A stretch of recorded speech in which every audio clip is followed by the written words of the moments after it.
ધોરણ 8 ના વહાલા વિદ્યાર્થી મિત્રો, આજે આપણે આ વિડિયો લેક્ચરની અંદર તમારું અલંકાર પબ્લિકેશનની જે સ્વાધ્યાય પોથી આવે છે તેમાં સામાજિક વિજ્ઞાન વિષયની એટલે કે સમાજ વિષયની સ્વાધ્યાય પોથીમાં પાઠ નંબર 4 છે અંગ્રેજ સમયના શહેર ગૃહ ઉદ્યોગ અને ખાલી ઉદ્યોગો. તો જોઈએ મિત્રો એમનું સોલ્યુશન. એમાં પ્રશ્ન નંબર 1 નીચેના પ્રશ્નોના જવાબ માટે યોગ્ય વિકલ્પ પસંદ કરો.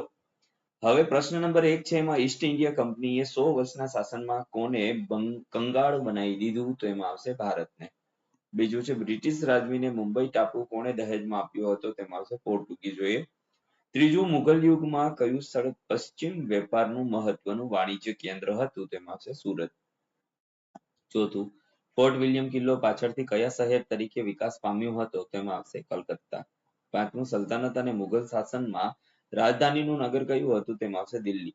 છઠ્ઠું ઔદ્યોગિક ક્રાંતિને કારણે ભારતના કયા ઉદ્યોગો ભાંગી પડ્યા? તો એમાં આવશે ગૃહ ઉદ્યોગો. સાતમું કયા શહેરને ભારતનું માન્ચેસ્ટર કહેવામાં આવે છે? તેમાં આવશે અમદાવાદ.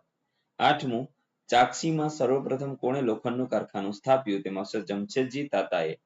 નવમું કઈ સંસ્થાની સ્થાપના થવાથી ભારતમાં લોખંડ પોલાદ ઉદ્યોગની નવી દિશા મળી હતી? તેમાં આવશે C Indian institute of science. દસમું ભારતમાં રેલવેની શરૂઆત ક્યારે થઈ? 1853માં. ભારતમાં સર્વપ્રથમ રેલવે લાઇન ક્યાંથી ક્યાં ચાલુ થઈ? તેમાં આવશે મુંબઈથી થાણે. 10મું ભારતમાં સર્વપ્રથમ તાલ ટપાલની વ્યવસ્થા કોણે શરૂ કરી? તો ડેલહાઉસીએ. ત્યાર પછી ખાલી જગ્યાઓ પૂરવાની છે તે પહેલા એક વાત કરી લઈએ કે નીચે ડિસ્ક્રિપ્શન બોક્સની અંદર એક પ્લેલિસ્ટ આપેલું છે. આ પ્લેલિસ્ટની અંદર તમે ધોરણ 8 ના અલંકારની તમામ સ્વાધ્યાય પોથીના સોલ્યુશન મેળવી શકો છો.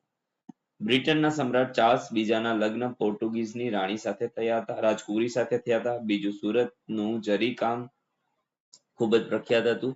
ઈસવીસન 1911માં દિલ્હી અંગ્રેજ શાસનનું સત્તા કેન્દ્ર બન્યું હતું. ચોથું અંગ્રેજો દિલ્હીને તેમની ઓળખનું આધુનિક નગર બનાવવા માંગતા હતા.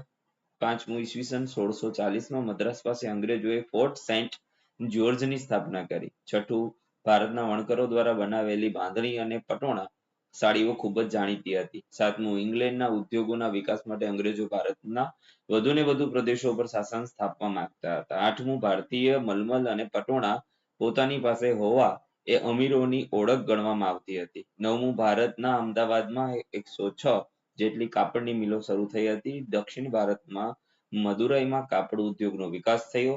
ચાકસી હાલમાં જમશેદપુરમાં લોખંડનું સૌપ્રથમ કારખાનું સ્થપાયું. ડેલહાઉસીના સમયગાળામાં ભારતમાં રેલવે તાર અને ટપાલની શરૂઆત થઈ હતી.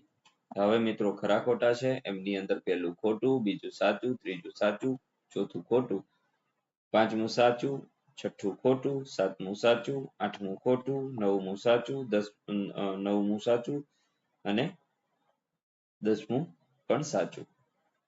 ત્યાર પછી સેન્ટ જ્યોર્જ તેમની અંદર આવશે ચેન્નાઈ. ફોર્ટ વિલિયમ તેની અંદર આવશે કલકત્તા. કાપડ ઉદ્યોગ તેમની અંદર આવશે અમદાવાદ. લોખંડ પોલાદ તેમની અંદર આવશે જમશેદપુર અને નવી રાજધાની તેમની અંદર આવશે દિલ્હી. મારું નામ ઓળખો. મુઘલ યુગમાં હું પશ્ચિમ ભારતનું મહત્વનું વાણિજ્ય સેન્ટર હતું તો સુરત.